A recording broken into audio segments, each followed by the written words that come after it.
कुछ नाम ऐसे होते हैं जिन्हें आपको कभी जोर से नहीं बोलना चाहिए। भितौरा में वह नाम खबीस है। लोकल्स कहते हैं कि सिर्फ उसका नाम फुसफुसाने से भी बुरी किस्मत आती है। कुछ का दावा है कि हवा ठंडी हो जाती है। दूसरे कहते हैं कि जब आप उसका नाम लेते हैं तो परछाइयां हिलती हैं।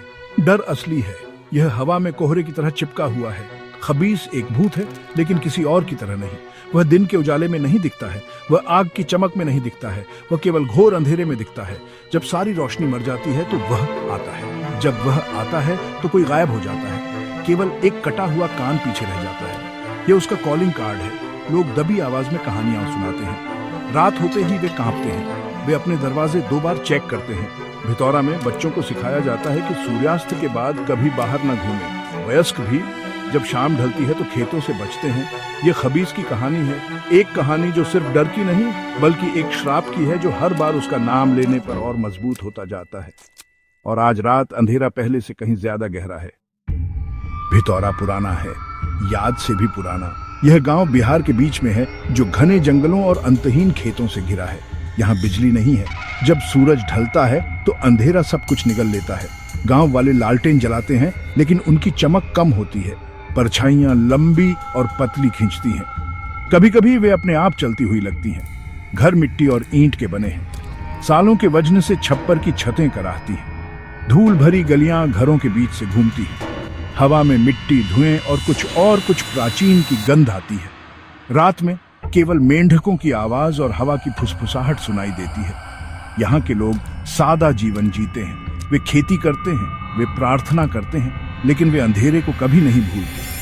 हर शाम जैसे ही आखिरी रोशनी फेडिंग होती है, परिवार अंदर इकट्ठा हो जाते हैं। दरवाजे बंद कर दिए जाते हैं, खिड़कियां ढंक दी जाती हैं। कोई बाहर नहीं जाता, कुत्ते भी नहीं।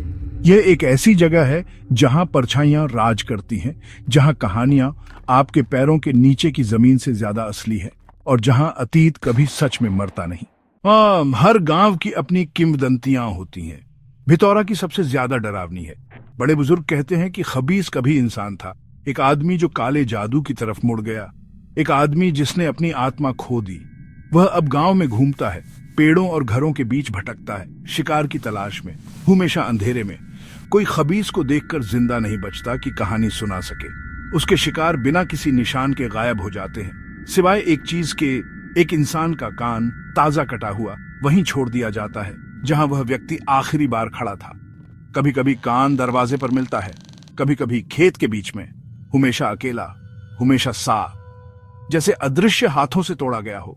गांव वाले मानते हैं कि खबीस डर पर पलटा है। लोग जितना ज्यादा उसके बारे में बात करते हैं, वह उतना ही मजबूत होता जाता है।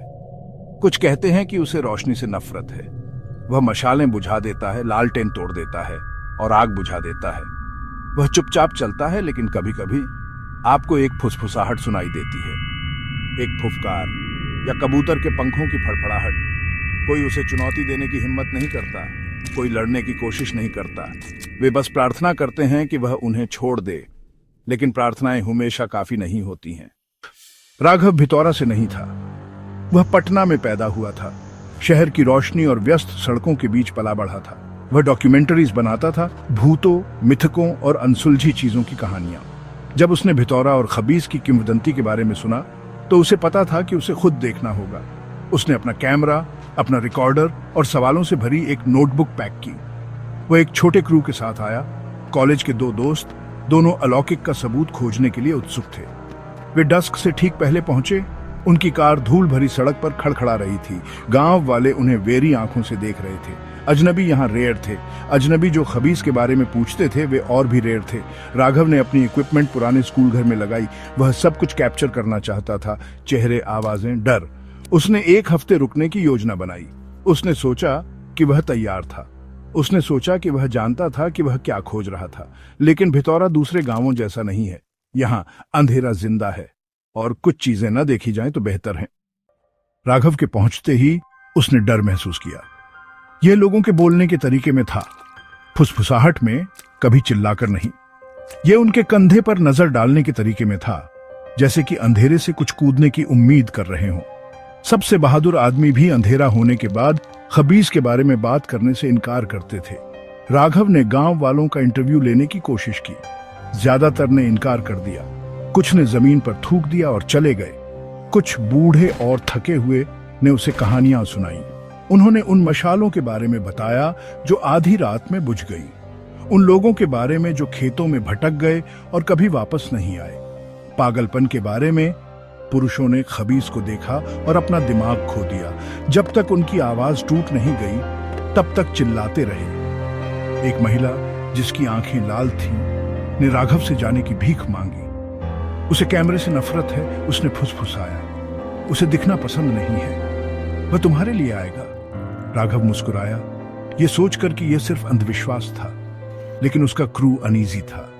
हर रात उनकी लालटेन फ्लिकरिंग और बुझ जाती थी, चाहे वे कितना भी तेल इस्तेमाल करे। चेतावनियां और तेज होती गई, लेकिन राघव स्टबर्न था। उसे सबूत चाहिए था, उसे जवाब चाहिए थे। उसे यह एहसास नहीं था कि कुछ जवाब डेडली होते हैं। रात घनी और शांत थी। राघव और उसका क्रू अपने कैमरों के साथ निकले, केवल एक कमजोर फ्लैशलाइट से गाइड हो रहे थे। वे रात में भितौरा की आवाजें कैप्चर करना चाहते थे। जंगल आगे, उसके पेड़ आसमान के खिलाफ काले दांतों की तरह दिख रहे थे। हर कदम भारी लग रहा था, हर सांस ठंडी। उन्हें फुसफुसाहट सुनाई दी, पहले धीमी, फिर स्लिदरिंग साउंड्स, जैसे हवा में आवाजें बह रही हों। फ्लैशलाइट फ्लिकरिंग हुई, बैटरीज मर गईं, एक के बाद एक। अंधेरे में कुछ चला, एक शेप तेज और शांत पेड़ों के बीच से डाटेड हुई। राघव ने रिकॉर्ड दबाया। उसका दिल उसके सीने में धड़क रहा था। अचानक एक चीख ने शांति भंग कर दी। क्रू में से एक गायब हो गया था, बस ऐसे ही रात में गायब हो गया। राघव ने उसका नाम पुकारा, लेकिन केवल शांति थी। फिर जंगल के फर्श पर उन्हें एक जूता मिला और उसके बगल में एक इंसान का कान अभी भी वार्म। पैनिक छा गया। वे गांव वापस भागे, सांस फूली हुई और टूटे हुए। अंधेरा उनके पीछे पीछे आता दिख रहा था, फुसफुसाते हुए, हंसते हुए और ज्यादा का वादा करते हुए।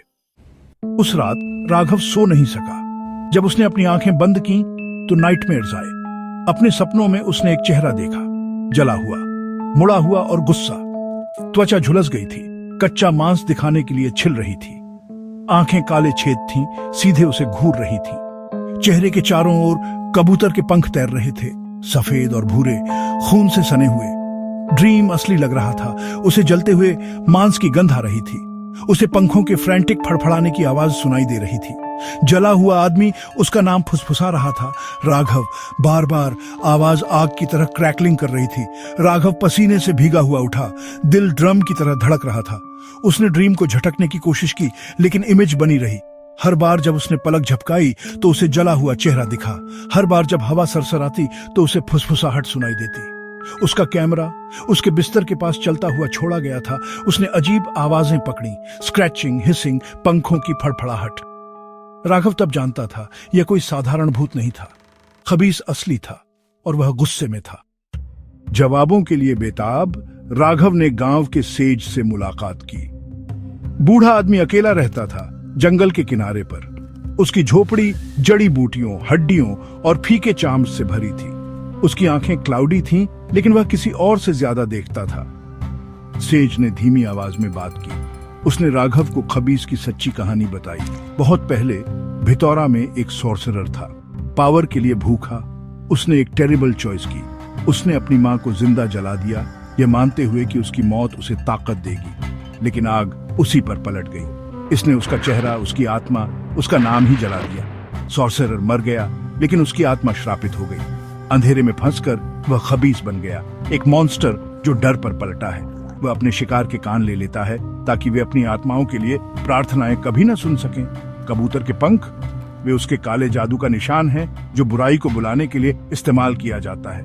सेज ने राघव को चेतावनी दी, कुछ चीजें फिल्म नहीं की जानी चाहिए, कुछ कहानियां तुम्हारी बताने लायक नहीं है। लेकिन राघव को सबूत चाहिए था। उसने चेतावनी को इग्नोर कर दिया। श्राप पहले ही शुरू हो चुका था। राघव का ऑब्सेशन बढ़ता गया। उसे खबीस को फिल्म करना था। वह आधी रात को जंगल में लौटा, कैमरा हाथ में। उसका एकमात्र साथी झिंगुरों का होम था। अंधेरा पूरा था। उसकी फ्लैशलाइट फेल हो गई, जैसे रात ने ही निगल ली हो। उसने रिकॉर्ड दबाया। कैमरे की लाल बत्ती अंधेरे में ब्लिंकिंग हुई। अचानक हवा ठंडी हो गई। फुसफुसाहटें उसके चारों ओर घूमने लगीं, पहले धीमी, फिर स्क्रीमिंग। झिलमिलाती रोशनी उसकी विजन के किनारे पर नाच रही थी। परछाइयां शेप्स में बदल गईं। राघव ने आवाज दी। आवाज कांप रही थी, लेकिन केवल इकोज ने जवाब दिया। फिर कैमरे ने कुछ पकड़ा। एक चेहरा, जला हुआ, फेदर्ड, जैगेड, दांतों के साथ मुस्कुराता हुआ। राघव की नाक, उसके मुंह, उसकी आंखों से खून बह रहा था। वह चीखा, लेकिन आवाज अंधेरे में निगल ली गई। कैमरा जमीन पर गिर गया। अभी भी रिकॉर्डिंग कर रहा था। जैसे एक हाथ बाहर निकला, काला, चार्ड और पंजा वाला। फीड कट गई। शांति छा गई। राघव चला गया था। सुबह गांव वालों ने जंगल की तलाशी ली। उन्हें राघव का कैमरा मिला, आधा मिट्टी में दबा हुआ। उसके बगल में एक इंसान का कान। राघव का कोई निशान नहीं, कोई फुटप्रिंट नहीं, केवल उसकी आखिरी चीख की इको मेमोरी कार्ड में फंसी हुई। फुटेज शहर भेजी गई। कुछ कहते हैं अगर आप इसे अकेले देखते हैं तो आपको फुसफुसाहटें सुनाई देती हैं। कुछ कहते हैं कि आपको अपने पीछे परछाइयां हिलती हुई दिखती हैं। कुछ कहते हैं कि खबीज अब भितौरा में फंसा नहीं है, वह अब कैमरों में रहता है, स्क्रीन्स में, हेडफोन्स में।